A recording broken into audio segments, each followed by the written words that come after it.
কি কারণে আসলে এটা তো আমার কাছে পুরোটা স্পষ্ট নয়, অনেক রকমের কারণই থাকতে পারে। তো সাম্প্রতিক সময়ে পয়লা বৈশাখকে কেন্দ্র করে মানে অবতারণা হয়েছে, তো যেটার দায় কোনো না কোনোভাবে ফেসবুকের মাধ্যমে বা ফেসবুক পেজের মাধ্যমে আমার উপরে বর্তানোর চিন্তা করা হয়েছে। এটা আসলে কোনো একক কাজ তো হয় না, কিন্তু এইটা আমি পরিষ্কার করতে চাই যে এই কাজের আগে বা পেছনে আমার কোনো ভূমিকা ছিল, মানে এটা একেবারে স্পষ্ট। আর আরেকটা বিষয় স্পষ্ট যে আমরা মানে যারা শিল্পী বা শিল্পমনা তার অধিকাংশই আসলে রাজনীতি সচেতন, বাট সরাসরি রাজনীতির সঙ্গে যুক্ত নয়। তো যেই কারণে কিন্তু আমাদের কাজের কারণেই আমরা কাজটা করে, এটাকে কোনোভাবে মানে পলিটিসাইজ করবার কোনো সুযোগ নেই আসলে, যে আমি এই কাজটা কেন করলাম বা ওই কাজটা কেন করলাম না। বাট এবার যে ঘটনাটা ঘটলো বা যারা কাজটা দায়িত্ব নিয়ে করেছেন, তো তারাও আসলে এটার জন্য কোনোভাবে দায়ী হতে পারেন না, এটা আমার নিজের বলা। কারণ তাদের কিন্তু তাদেরকে দিয়ে করানো হয়, তাদের ওপরের থেকে নির্দেশ থাকে, প্রশাসনের একটা নজরদারি থাকে, বিশ্ববিদ্যালয় প্রশাসনের একটা নজরদারি থাকে। তো সেখানের মধ্যে তারা কাজটা প্রকাশ্যেই করেছে, এটা হচ্ছে বড়।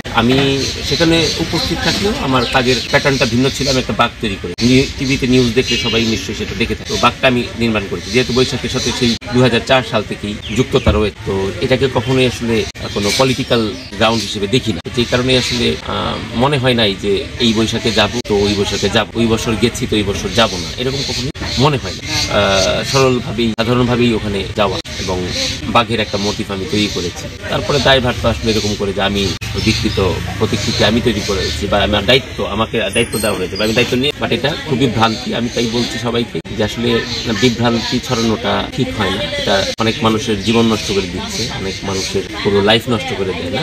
আমার পরিবার যে ট্রমার মধ্যে দিয়ে যাচ্ছে, এটা তো আসলে এই ধরনের একটা ভুল তথ্য প্রচারের কারণে, তাই না? এই তথ্যগুলো ভুলভাবে আসলে উপস্থাপন না করে খোঁজখবর নিয়ে আরো ভালোভাবে যদি করা যায়, এটা ভালো, এটা আমার মনে হয়। তাহলে পরে হয়তো বিশৃঙ্খলাটা কমবে। আসলে মানুষের তো উচিত মানুষের পাশে দাঁড়ানো, মানুষের মানে ক্ষতি করা আসলে মানুষের ধর্ম হতে পারে না।